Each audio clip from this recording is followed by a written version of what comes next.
Nahuli kampo sa Maynila ang sapakan ng dalawang babae at ang mga sangkot, magtiyahin pa pala. Nakatutok si Michael Fahatin. Malayo pa lamang makikitang mainit na ang ulo ng tricycle driver na si Raquel dahil nawawala ang isang pyesa sa pinagawang motorsiklo sa pinsan niyang mekaniko.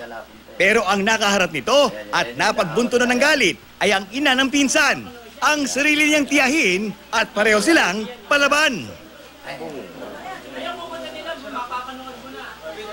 Makikita sa eksena na walang lalaki na umubra na awatin ng dalawa, kundi mga kapwa babae rin na kailangan pa silang suntukin sa braso para lang paghiwalayin.